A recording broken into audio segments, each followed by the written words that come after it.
It feels great to reconnect with you, our esteemed viewers. Welcome to the Business Roundup. I'm your host, Danny Segoa, and before we hit the ground running, let me wish you a safe and enjoyable festive season. And now, let's have the highlights.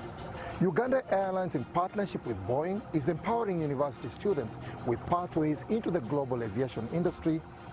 The Uganda Free Zones and Export Promotion Authority of ZEPA highlights regulatory hurdles slowing investment in the country's special economic zones. Takaful and Retakaful insurance products are now officially available for uptake in Uganda. And on the continental scene, Ghana and Cote d'Ivoire are under pressure from the EU to adopt agroforestry and stricter sustainability standards. Don't touch the dial. It's time for business.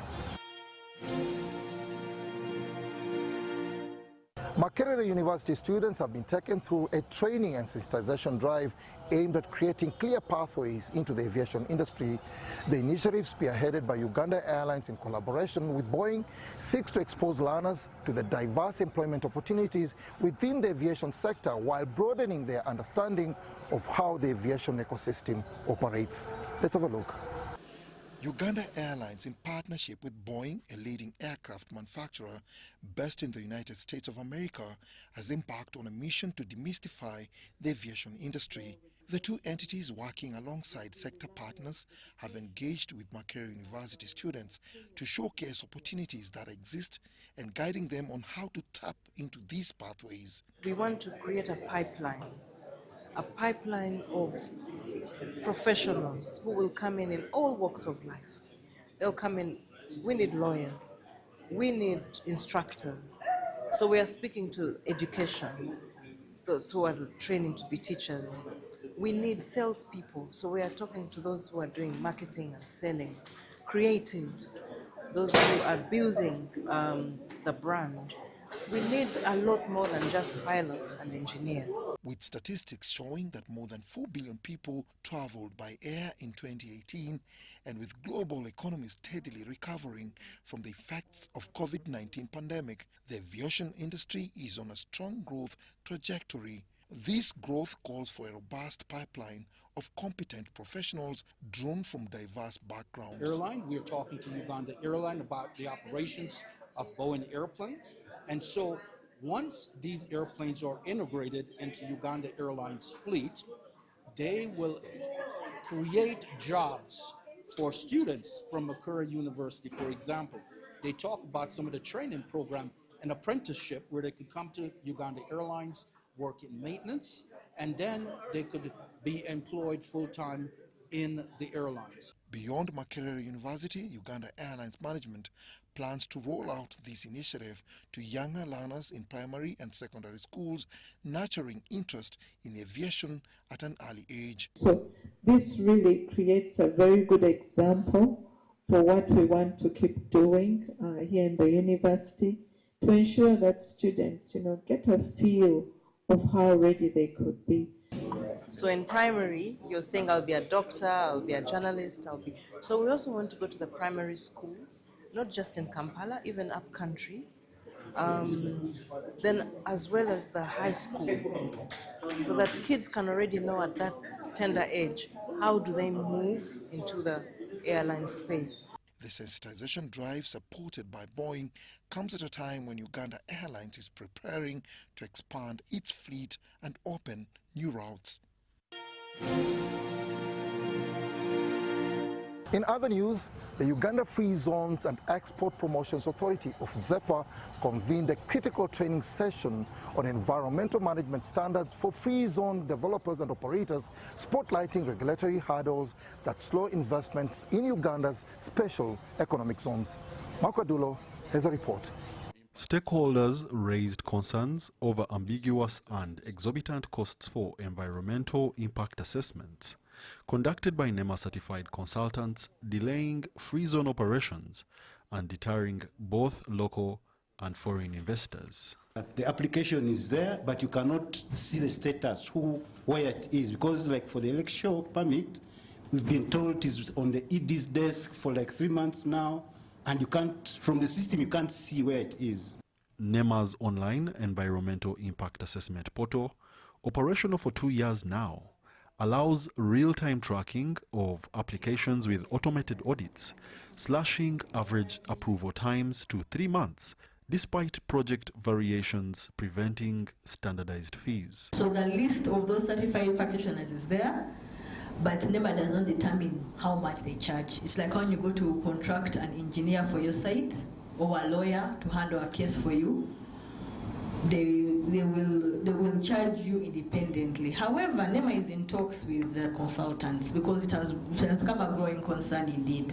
So many project developers have raised the concern that EIA is very expensive, but it's very expensive because it's a capital. It is a free market, so everyone will charge you. You may have 5 different consultants that you're trying to assess from or to verify from, and they're going to give you different prices.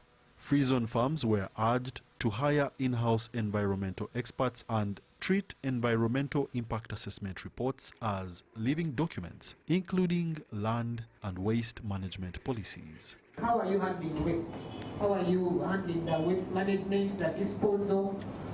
What are some of the issues or experiences that you would want to bring on board so that you share with others that may be new in the business? Both sides agreed that amending the NEMA Act is essential to revise high fees, streamlining processes, and enable smoother government free zone arrangements. Uganda Free Zones and Exports Promotions Authority is developing an ESG framework to standardize procedures, while older projects predating the 1995 NEMA Act must backtrack for certificates via ownership proof and studies before gaining operational approval. Wadulo Arnold Mark in Kampala. On matters insurance, Takaful and Retakaful insurance products are now officially available for uptake in Uganda. The Sharia-compliant insurance alternative is being welcomed by the Insurance Regulatory Authority, that is IRA, and Muslim scholars who say it promotes ethical, inclusive, and resilient insurance options. Let's have a look. The insurance regulator has held a crucial sensitization and dissemination workshop on the insurance Takaful and Retakaful Regulations 2025. Sharia does not accept interest-based dealing.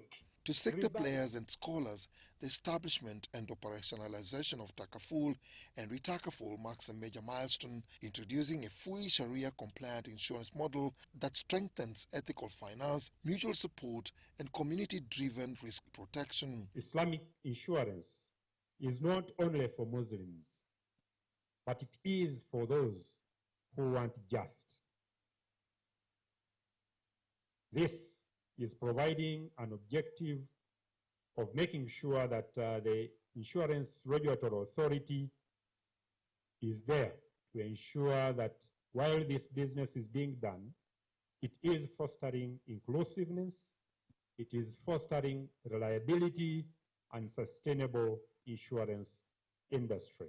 For too long, many Ugandans have been excluded from insurance products due to religious or ethical concerns with conventional insurance schemes. The new insurance industry regulations present a credible, regulated alternative grounded in mutual solidarity, ethical finance, and community support. Financial inclusion.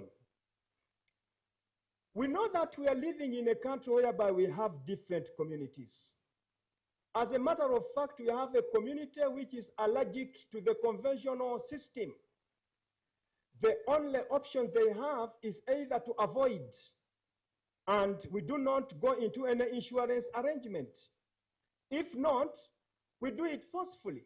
According to a 2023 Islamic Finance Sector report, the Takaful market in Africa remains relatively nascent and fringe compared to conventional insurance, with many countries adopting Takaful frameworks only recently. We have put in place mechanisms required to license players who want to do business in insurance which are Sharia compliant. I am happy to say that as we come today, we have already licensed one insurance player, and this is a clear testimony that we are ready to go. What next is to roll out we are rolling out the regulations and the regulatory regime which has been put in place by ensuring that we make all the players who want licenses as takaful operators get business, start doing business. Globally, the takaful market was valued at about $36.6 billion in 2024. Forecasts project growth to approximately $75.3 billion by 2033, representing a compound annual growth rate of roughly 8% to 9% between 2025 and 2033.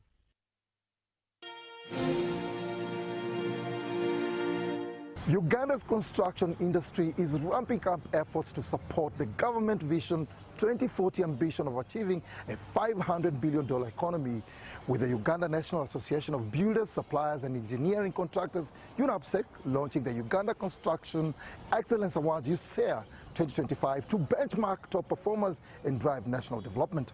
Let's have a look.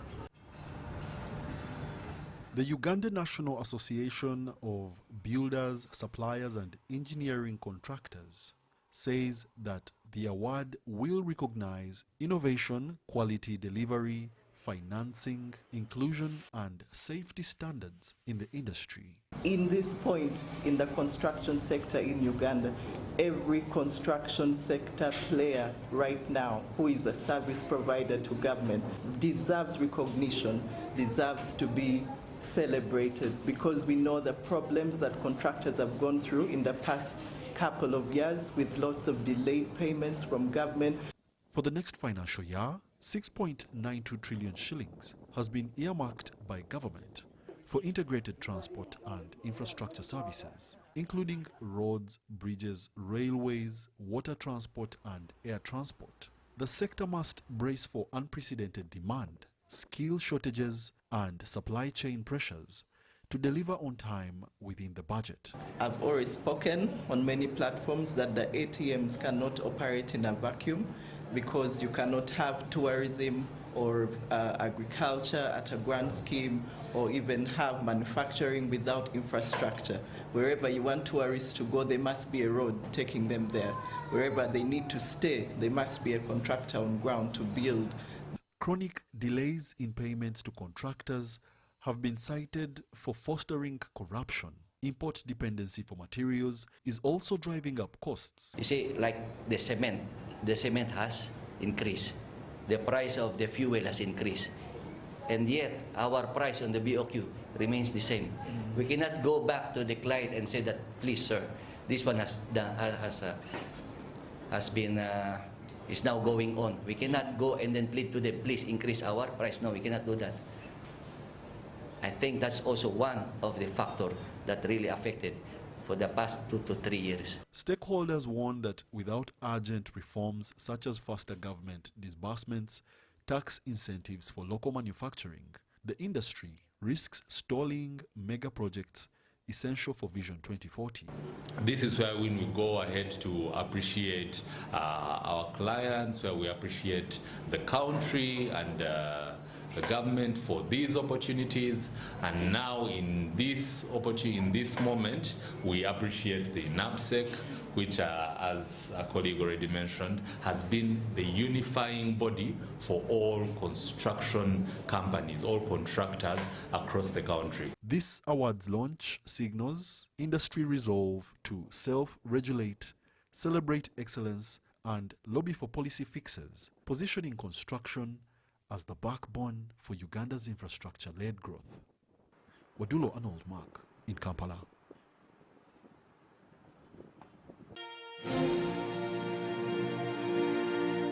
On the corporate scene, the National Social Security Fund has unveiled a 40 Good Deeds initiative as part of its activities to mark 40 years of existence.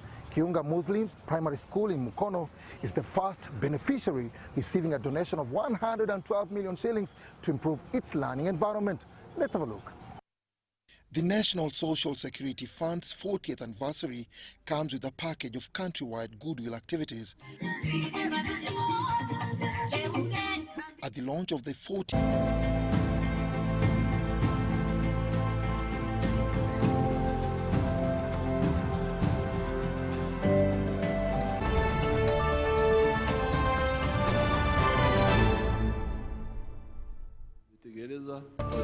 bana twarwe kinana mukaga mukuru wano uko namanya ngo companies ezebyenki zikafa zona atukunezire mu government omujungu wa Italy yija kundora Minister Francisco Forte yangambira taro sente za Uganda tugonza kubaha sente konga tukabura utwazaha ngato kuzira mu government tukore ikintu ntuzingate miliyoni 2 na mugambira wonti nyombekera ikorro ryenchu kale yagenda yaliombeka Masese jinja niyo yale